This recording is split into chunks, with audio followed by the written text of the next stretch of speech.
Press Rich RN here. Today we're going to talk about intradermal injections. ID is the abbreviation for intradermal.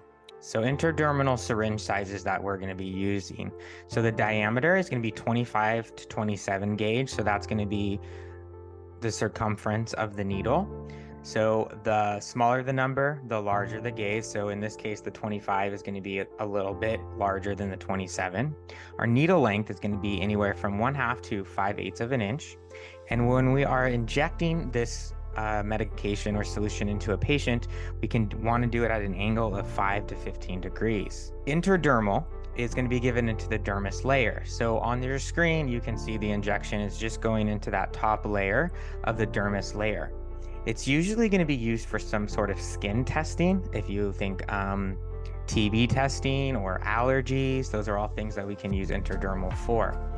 The dermis has actually a very small blood supply, so it's going to be slow absorption of that medication. And the reason why it's done in that top dermis layer and we choose it is because if the medication enter that bloodstream too fast, anaphylactics can occur. And specifically, we're talking about if we're testing for allergies or something like that. We want to just give a small amount on that top dermis layer, not to cause an anaphylactic issue. So it's usually for diagnostic purposes. So you want to choose your site wisely.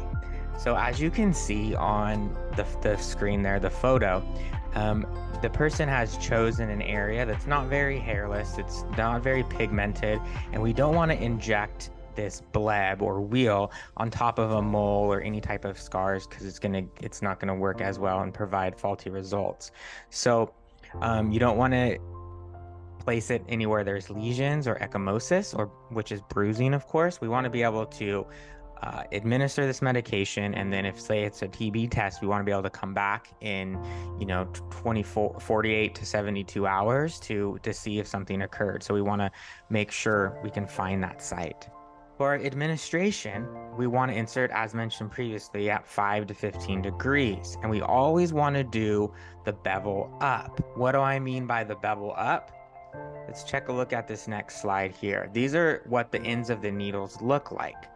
And so the bevel is that open kind of hollow point. And so in these situations, that both on the screen, these are what we'd have the bevel up. So that part is going to be open, okay?